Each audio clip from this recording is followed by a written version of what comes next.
Alors, un exercice qui a été posé au concours de kiné à Berck en 2009.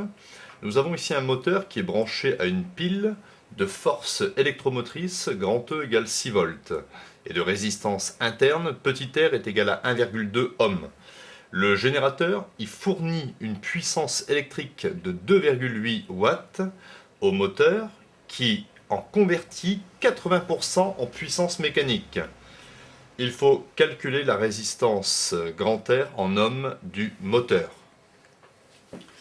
J'ai représenté ici le schéma de la pile de force électromotrice E et sa résistance interne qui alimente ici le moteur qui possède lui-même une force contre-électromotrice et de résistance interne ici grand R. Donc au niveau du moteur, le moteur reçoit 2,8 watts de puissance. Il en convertit 80% en puissance mécanique, que j'ai marqué PM. Donc 80% de 2,8, ça me fait 2,24 watts. Et forcément, les pertes de puissance ici joule, c'est 2,8, ce qu'il a reçu, moins ici la puissance mécanique 2,24. Ce qui me donne une puissance joule de 0,56 watts. Or ici, je sais que la puissance joule au niveau du moteur, c'est grand R fois I carré. Avec I, c'est l'intensité traversant ici le moteur et la résistance. Donc, moi la puissance joule, je la connais, je cherche la résistance du moteur, mais je n'ai pas l'intensité. Il va donc falloir que je trouve cette intensité. Je vais utiliser ici la puissance délivrée par le générateur, c'est la tension aux bornes du générateur fois l'intensité. Et étant donné que la tension délivrée par le générateur ou aux bornes du générateur, c'est E moins petit RI, E c'est la FEM du générateur, petit r c'est ici sa résistance interne. Si je développe, j'ai EI moins RI carré.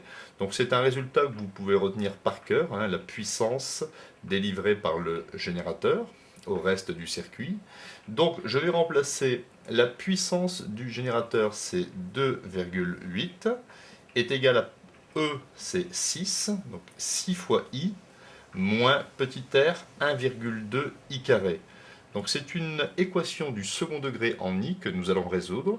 2,8 est égal à 6I moins 1,2 I carré. Donc je transpose ici 2,8 et j'obtiens moins 1,2 I carré plus 6I est égal moins 2,8 est égal à 0. Donc ici je vais calculer le discriminant, donc delta est égal à b carré, c'est-à-dire 6 au carré, moins 4 fois moins 1,2 multiplié par moins 2,8, delta est égal à b carré moins 4ac, je fais le calcul et j'obtiens un delta de 22,56 qui est strictement positif, donc il y a deux solutions. Donc première solution possible, I1 est égal à moins B plus racine de delta divisé par 2A. Je fais le calcul et j'obtiens à peu près 0,52 ampères. Deuxième solution, I2 est égal à moins B moins racine de delta sur 2A. Je trouve 4,48 ampères. Donc je ne vais pas retenir cette solution I2 par rapport à un courant trop important. Donc je retiens ici I1 est égal à 0,52 ampères. Donc, je vais reprendre ici l'expression de la puissance joule. J'ai donc 0,56 est égal à R multiplié par I1 au carré, ce qui me permet d'avoir R facilement, ce qui me donne R est égal à 0,56 divisé par I1 au carré, c'est-à-dire 0,52 au carré.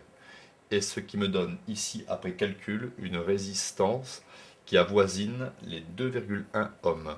Conclusion générale, la résistance du moteur grand R à 10-1 près est égale à 2,1 ohms.